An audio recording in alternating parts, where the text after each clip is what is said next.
દર્શક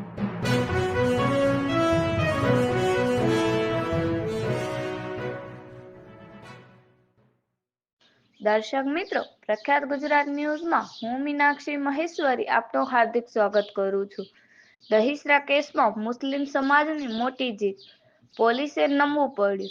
5 દિવસમાં ન્યાયની ખાતરી. દહીસરા ગૌવંશ હત્યા કેસમાં મુસ્લિમ સમાજની મક્કમ રજૂઆત અને એકતા રંગ લાવી છે. પ્રશાસન દ્વારા લેવામાં આવેલા મહત્વના નિર્ણયોથી સમાજમાં ખુશીનો માહોલ છે.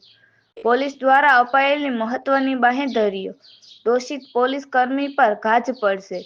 જો આ કેસમાં કોઈ પણ પોલીસ કર્મચારીની સંડોવણી જણાશે તો માત્ર 5 દિવસમાં તપાસ પૂરી કરી તેને તાત્કાલિક અસરથી લીવ રિઝર્વ પર ઉતારી દેવામાં આવશે. નિર્દોષ યુવાનોની મુક્તિ. પોલીસ દ્વારા અટકાયત કરાયેલા નિર્દોષ માલધારી છોકરાઓને તાત્કાલિક અસરથી મુક્ત કરવામાં આવશે. તપાસ હવે એલસીબીના હવાલે.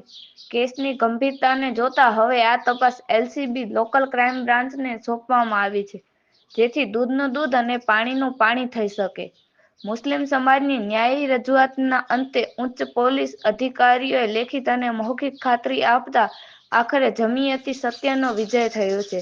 પ્રખ્યાત ગુજરાત ન્યૂઝ સાથે રિપોર્ટર ભાવેશભાઈ રાઠોડ, અંજાર, કચ્છ.